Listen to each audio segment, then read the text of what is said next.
Nahmaduhu wa nasta'inuhu wa nastaghfiruh wa na'udzu billahi min shururi anfusina wa sayyiati a'malina may yahdihillahu fala mudilla lahu wa may yudlil fala hadiya lahu. Asyhadu an la ilaha illallah wahdahu la syarika lahu wa asyhadu anna Muhammadan abduhu wa rasuluhu, amma ba'd. Ikhwatul iman, hadirin dan hadirat sekalian, alhamdulillah, satu kenikmatan Allah Azza wa Jalla kepada saya di sore ini bisa berkumpul dengan antum sekalian di salah satu rumah Allah Azza wa Jalla. Ini adalah satu pertanda bahwa Allah Subhanahu wa taala masih mencintai kita semuanya. Dalam satu riwayat dinyatakan, idza ra'aitar rajula yartadul masajid fashhadu lahu bil iman. Kalau engkau mendapatkan seseorang yang rajin pergi ke masjid di siang hari, di pagi hari, di malam hari, dia terus ke masjid, persaksikanlah bahwa dia adalah orang yang beriman. Karena Allah telah berjanji dan telah memberikan kabar, innama ya'muru masajidallah man amana billahi wal yaumil akhir. Orang yang sanggup untuk istiqamah, orang yang bisa untuk terus menerus memakmurkan rumah Allah, masjid-masjid Allah, hanyalah orang-orang yang beriman kepada Allah dan hari akhir. Ikhwatul iman, kalau antum buka Al-Quran atau baca-baca hadis, antum akan dapatkan bahwa keimanan dengan hari akhir senantiasa disandingkan dengan keimanan dengan Allah. Ya, misalnya dalam hadis, Nabi bersabda, "Man kana yu'minu billahi wal yaumil akhir." Siapapun yang beriman kepada Allah dan hari akhir, falyukrim dhaifah. Hendaknya dia menghormati tamu. Dalam hadis lain Nabi mengatakan fala yu'dhi jarah. Yang beriman kepada Allah dan hari akhir jangan sekali-kali menyakiti tetangganya. Kaum mukminin di Indonesia ini banyak, mayoritas. Semua percaya bahwa Allah adalah Rabbnya. Semuanya beribadah kepada Allah. Namun demikian, di tengah-tengah umat Islam yang tidak menghormati tamunya banyak, yang menyakiti tetangganya banyak, yang bertutur kata keji, kotor banyak. Padahal Rasulullah bersabda, "Man kana yu'minu billahi wal yaumil akhir falyakul khairan aw liyasmut." Siapapun yang beriman kepada Allah dan hari akhir, hendaknya dia berkata-kata yang baik, atau kalau tidak bisa, diam. Tapi faktanya, bukankah kita semua mengaku beriman kepada Allah? Bukankah kita semua mengaku beriman kepada hari akhir? Tapi faktanya seperti apakah? Betulkah kita sudah mampu menjaga lisan, menghormati tamu, menjaga perasaan tetangga sehingga tidak mengganggu, tidak menyakitinya? Dan berbagai macam hal yang oleh Nabi SAW dijadikan sebagai indikator keimanan kepada Allah dan hari akhir. Mengapa ini bisa terjadi?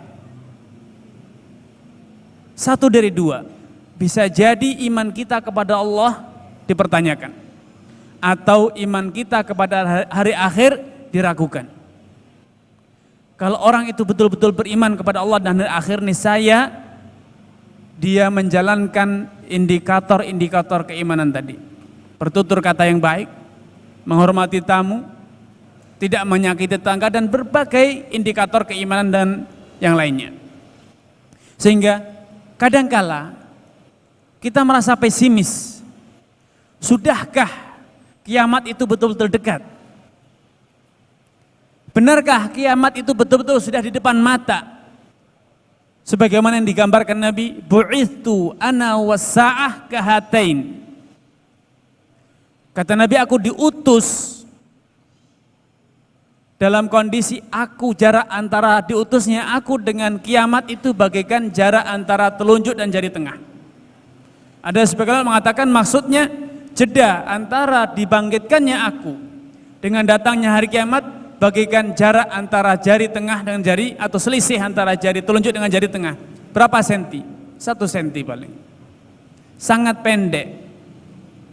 Dan kita telah berlalu 1400 tahun lebih dari diutusnya Nabi Shallallahu Alaihi Wasallam. Kita sekarang pada tahun berapa? 1441.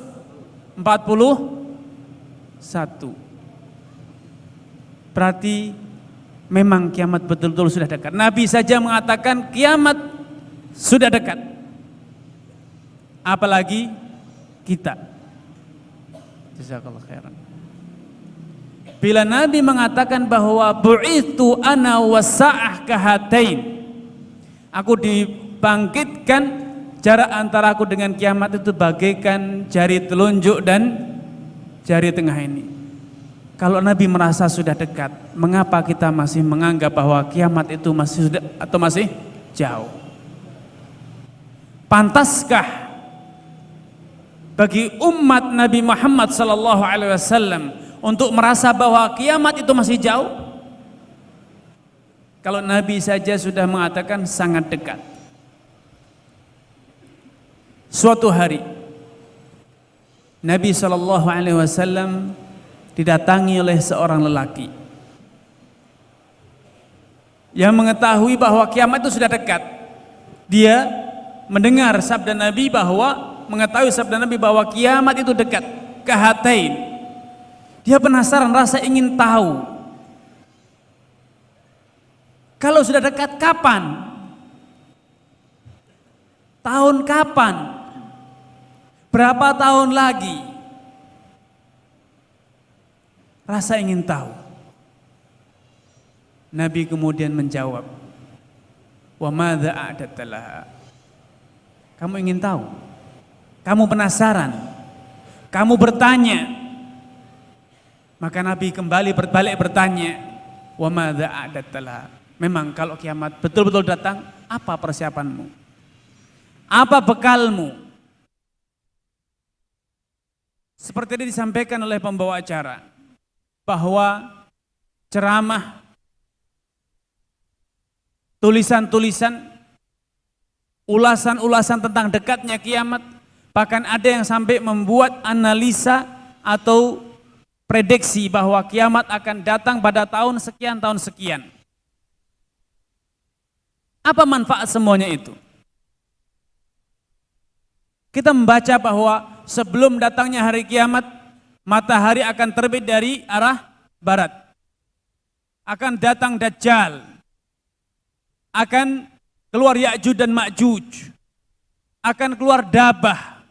Tukallimun nas.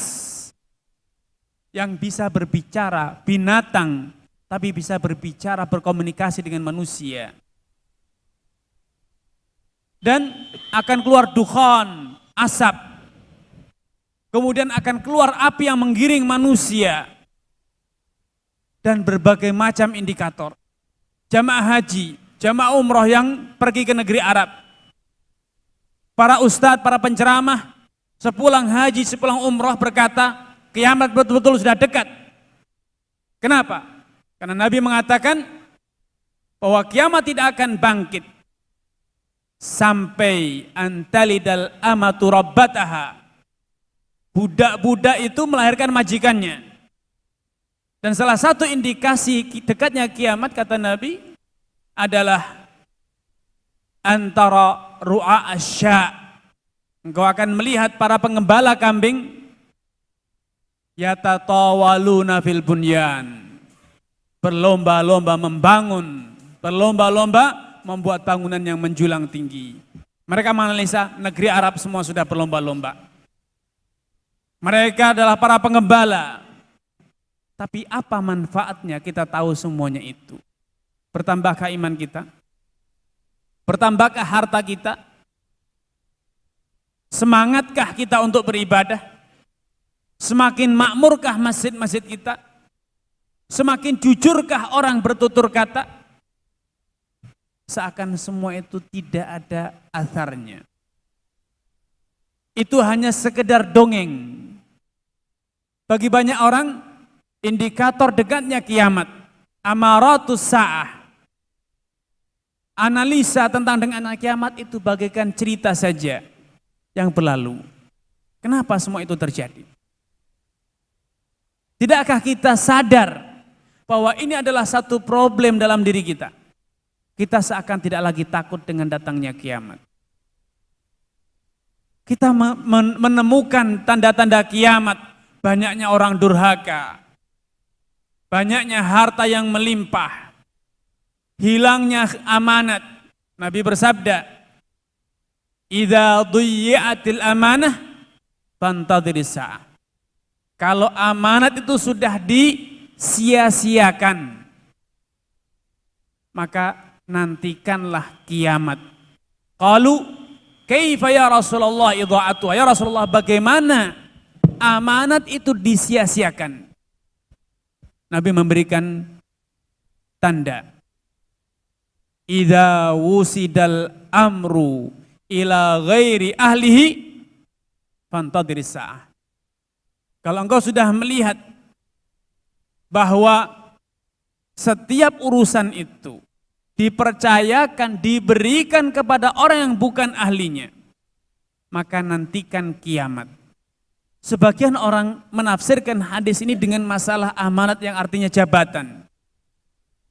Sebagian orang membacakan hadis ini pada momentum pilpres, momentum pilkada, momentum pemilihan kepala daerah ataupun yang lainnya. Sebagian orang menganggap bahwa amanah yang akan disia-siakan itu hanya jabatan. Ketahuilah, Allah Subhanahu wa taala berfirman, "Innallah ya'murukum an tu'addul amanati ila ahliha." Sejatinya Allah Azza wa Jal memerintahkan kalian untuk menunaikan amanat kepada orang yang berhak menerima. Apakah amanat itu hanya jabatan? Apakah amanat itu hanya presiden, hanya gubernur, hanya menteri, hanya bupati, wali kota? Tidak. Tidak demikian. Allah Subhanahu wa taala menceritakan perihal amanah dalam ayatnya. Inna aradnal amanat. Kami tawarkan amanah ini untuk dipikul oleh kepada siapa? Alas samawati wal ardi wal jibal. Kami tawarkan kepada langit, bumi, gunung. Fa ashfaqna minha. Semua mereka takut. Wa hamalahal insan. Namun manusia, semua manusia tanpa terkecuali, yang punya jabatan ataupun yang tidak punya jabatan, lelaki ataupun wanita. Wa hamalahal insan innahu kana zaluman jahula. Sungguh manusia itu zalum, banyak berbuat zalim dan bodoh. Jangan dikira bahwa amanat itu hanya jabatan. Jangan dianggap bahwa rakyat jelata tidak memikul amanah, karena tidak pernah sejarahnya langit dan bumi jadi presiden, jadi khalifah, jadi gubernur. Gunung juga tidak pernah ditunjuk untuk itu. Tapi yang Allah tawarkan kepada mereka semua bukan jabatan. Silahkan rujuk kepada tafsir, misalnya Ibnu Katsir atau yang lainnya. Antum akan dapatkan penafsiran-penafsiran yang luar biasa menggambarkan bahwa kita semua adalah pemikul amanah.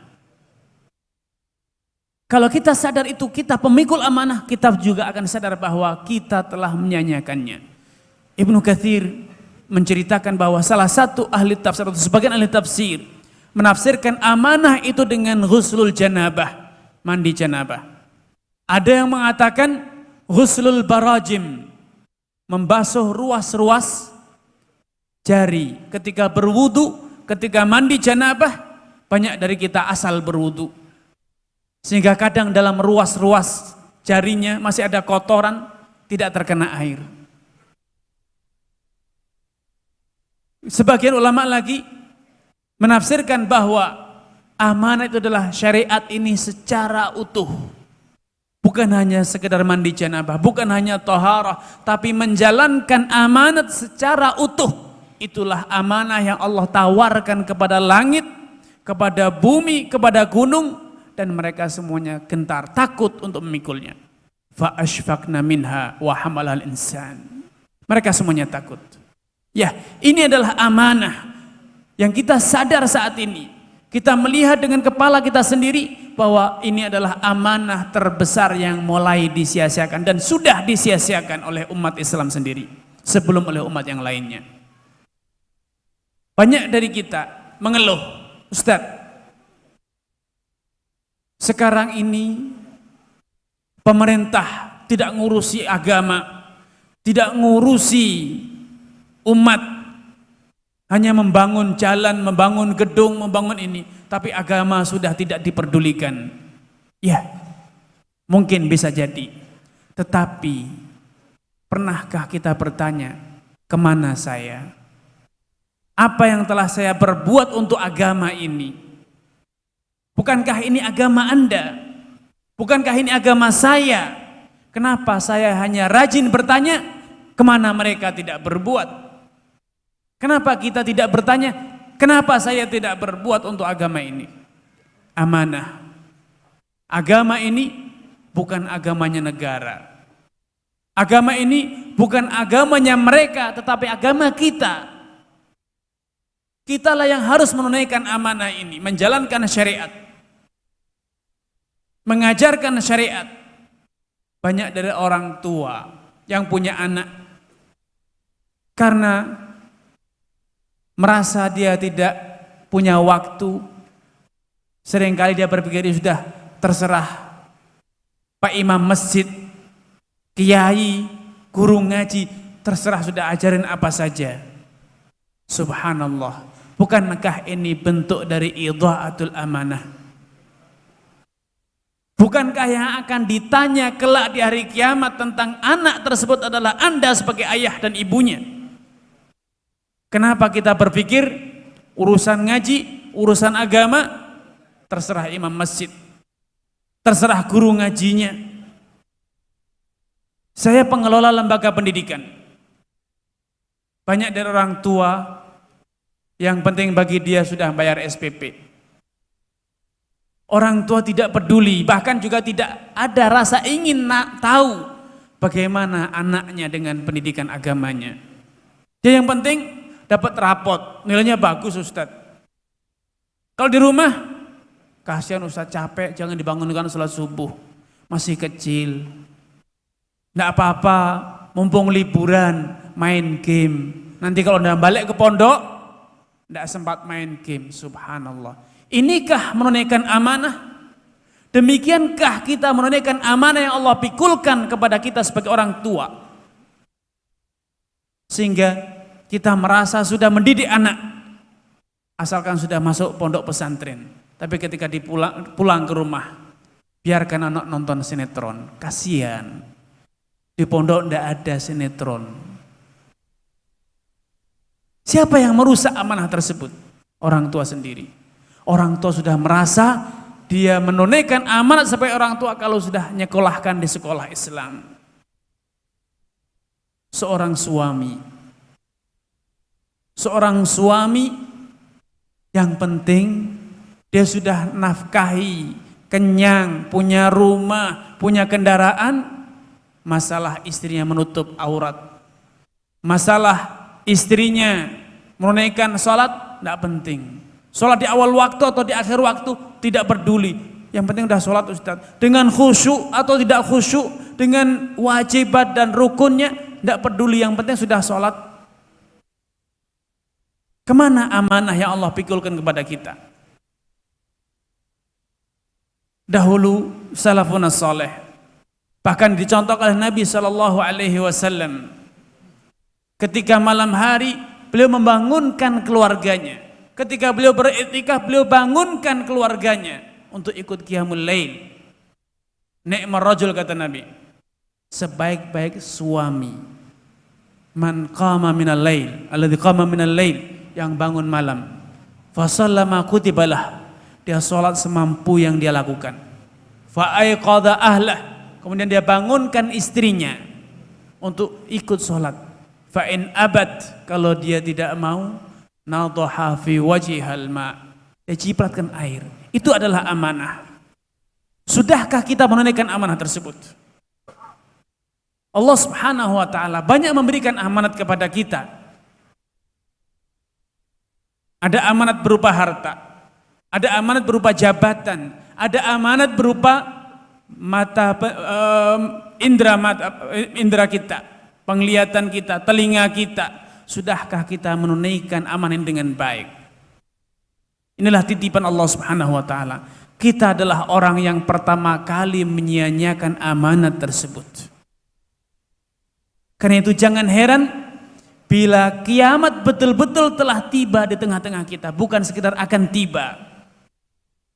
Sebagaimana yang digambarkan Nabi tadi, idza wusidal amru ila ghairi ahlihi fantadhiris sa'ah.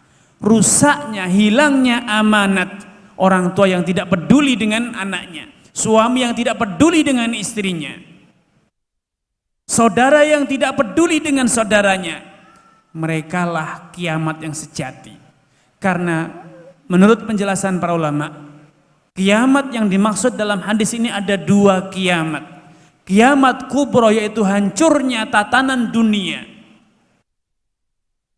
ataupun hancurnya tatanan agama. Sama-sama hancur. Hidup setelah datangnya kiamat kubro tidak ada artinya. Demikian pula hidup tanpa tatanan agama, apalah artinya? Allah gambarkan orang yang hidup tanpa tatanan agama bagaikan bahimah, bagaikan hewan ternak. Ulaika kal an'am balhum adall. Mereka itu bagaikan hewan ternak, bahkan lebih buruk. Kenapa digambarkan hewan ternak? Hewan ternak itu hanya makan, minum, syahwatnya saja. Itu yang dia pikir. Orang yang tidak lagi peduli dengan tatanan agama, apa yang dia kejar? Yang dia kejar makan, minum, syahwatnya, itu yang ada di nalarnya, itu yang ada di pikirnya. Bahkan kata Allah, adol, lebih buruk. Bahkan lebih buruk. Sapi tidak ada yang menggauli kerbau, tidak ada yang menggauli kambing, tapi manusia banyak. Sapi jantan tidak akan ada yang menggauli sapi yang masih pedet, masih kecil. Tidak ada ceritanya di dunia ini sapi jantan menggauli betina yang masih kecil. Tapi di tengah-tengah manusia banyak pedofilia. Mereka lebih buruk. Manusia tatkala lepas dari tuntunan syariat, Allah gambarkan mereka adol. Mereka lebih buruk dibanding hewan ternak. Sudahkah kita menata hidup kita, membatasi hidup kita dengan tuntunan syariat? Sudahkah mata kita, telinga kita, tangan kita, kaki kita kendalikan dengan tuntunan syariat? Bila tidak, maka percayalah, mata yang tidak dikendalikan dengan tuntunan syariat lebih buruk dibanding matanya binatang. Tangan yang tidak dikendalikan dengan tuntunan syariat lebih buruk dibanding kaki tangannya hewan. Karena tangan manusia bisa membuat kerusakan yang lebih parah dibanding kerusakan yang diakibatkan oleh tangan-tangan hewan. Kera punya tangan, bisa membuat kerusakan. Tapi kerusakan yang timbul oleh tangan manusia lebih parah dibanding kerusakan hewan. Karena itu, ikhwatul iman, Bapak Ibu sekalian, jangan lagi pernah menunggu kapan datangnya kiamat. Karena kiamat itu bisa jadi betul-betul sudah terjadi di tengah-tengah kita. Rusaknya amanah, hilangnya amanah. Tatkala orang tua punya anak gadis, dia perintahkan anaknya untuk pacaran. Bahkan, nak, kamu pulang belum pernah kenalkan temanmu. Ketika orang tua menikahkan putrinya dengan lelaki yang penting kaya, yang penting dia punya jabatan, yang penting ganteng, maka itulah orang tua yang telah menyanyiakan amanat. Dia perlakukan anaknya bagaikan hewan, bagaikan ayam, yang penting memberikan penawaran tinggi, saya jual ayam saya. Yang penting nanti anakku diberi rumah, diberi kendaraan, diberi fasilitas, itu bagaikan orang yang menjual hewan ternaknya, yang penting dengan harga tinggi. Tapi orang yang menunaikan amanah, dia akan tanamkan dalam dirinya, dalam keluarganya, termasuk terhadap anaknya. Nak, dalam pernikahan Nabi bersabda, idza atakum man tardawna dinahu wa khuluquhu, yang penting agamanya, yang penting akhlaknya. Karena itu jangan heran orang yang menikahkan putrinya dengan lelaki yang penting kaya, yang penting tampan. Apa yang terjadi? Kiamat di dalam rumah tangga tersebut. Betul-betul kiamat. Tidak ada amanah, adanya khianat, perselingkuhan, perzinahan, pergaulan bebas, pendidikan yang tidak terkendali. Semua itulah bagian dari kiamatus sughra, bangkitnya kiamat sughra. Bisa berapa? Baik. Ikhwatul iman, kita sering lebih hobi mendengar ceramah amarat kiamah. Ketika ada keluar api, semburan api di satu daerah, wah kiamat kubro. Padahal kiamat sudah terjadi di tengah-tengah keluarga kita. Amanat bukan hanya harta, bukan hanya jabatan, tetapi omongan itu bagian dari amanah. Orang-orang tua kita memberikan fatwa, jangan pernah menitip, jangan pernah mengharap kalau engkau menitip amanat berupa pembicaraan, berupa informasi, kemudian itu akan berkurang, pasti bertambah. Dan jangan mengharap kalau engkau menitipkan harta saat ini, harta itu akan bertambah. Berkurang iya, hilang bisa jadi. Mungkin dari kita akan berkata, Ustaz, saya tidak pernah khianat dalam urusan harta, tidak pernah utang, tidak pernah ingkar janji dalam masalah pekerjaan. Tetapi asrarun nas, rahasia orang, itu selalu ada di ujung lisan kita. Sekarang ada di ujung jempol kita. Tahu enggak si fulan kerjanya demikian, fulan itu anu dan anu. Itu adalah amanah. Itu adalah amanah. Kita tidak boleh menyebarkan aib tetangga kita, masalah keluarga kita, masalah saudara kita, sahabat kita. Itu semua adalah amanah yang harus ditunaikan. Tapi di zaman sekarang, di zaman keterbukaan informasi ini, rahasia saudara tidak ada lagi yang dijaga. Menggunjing, ghibah, namimah, itu sudah menjadi sarapan pagi, makan siang, dan makan malam. Bahkan sampai di atas ranjangnya pun sebelum tidur masih sempat-sempatnya ngirim khianat. Tahu enggak? Tadi loh sebelum tidur saya ngelihat, saya mendengar, saya tahu tetangga cekcok, jerit-jerit sama istrinya. Kenapa diceritakan? Inilah bagian dari khianah. Karena itu dulu dalam nasihat orang-orang bijak, ketika kita ingin bertetangga, membangun rumah, al-jaru qoblad dar. Memilih tetangga itu harus dilakukan sebelum kita bangun rumah. Karena kalau tidak, amanat kita dalam rumah tangga akan tersebar kemana-mana. Al-jaru qoblad dar. Karena itu, akhwatul iman, jangan lagi bertanya kapan kiamat datang. Karena kiamat sudah ada di tengah-tengah kita. Rusaknya amanah ketika kita berhutang, ketika kita membeli dengan pembayaran berjangka. Banyak dari kita yang sering berkata afwan akhi. Dianggap kata-kata afwan akhi ini lebih bernilai dari miliaran ataupun triliunan rupiah. Dianggap kalau sudah mengatakan afan akhi selesai. Tahukah kita bahwa Ibnu Sirin dipenjara gara-gara utang?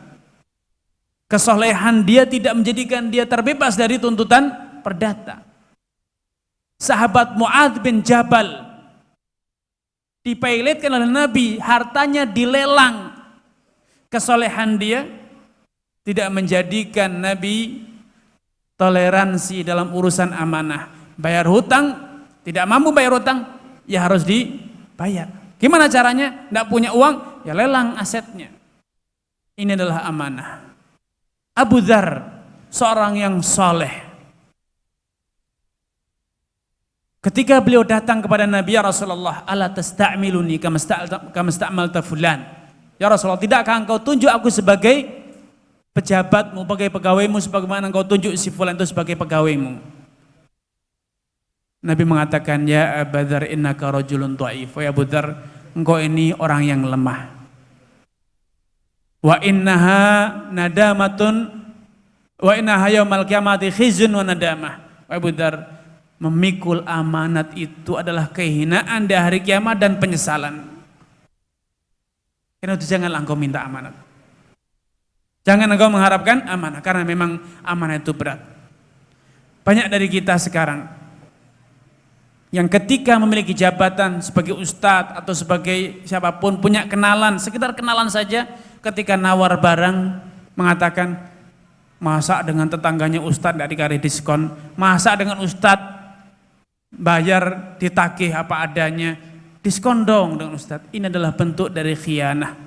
Status sebagai seorang ahli agama, sebagai seorang ahli ilmu, bukan untuk mendapatkan pembayaran murah. Amanah ilmu untuk diajarkan, disampaikan, bukan untuk mengeruk kekayaan. Antum kan yang kemarin belajar di saya, ikut di pengajian saya, sekarang saya butuh ini, beli dong. Kemarin yang ngundang saya, minta diberi murah. Karena sebagai seorang ustaz, ini adalah bentuk dari khianat. Kalau itu sudah terjadi, inilah bagian dari qiyamah.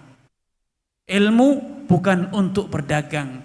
Ilmu, status sebagai ahli ilm, bukan untuk mendapatkan harga murah, bukan untuk mendapatkan kepercayaan ini dan itu, proyek ini dan proyek itu, bukan.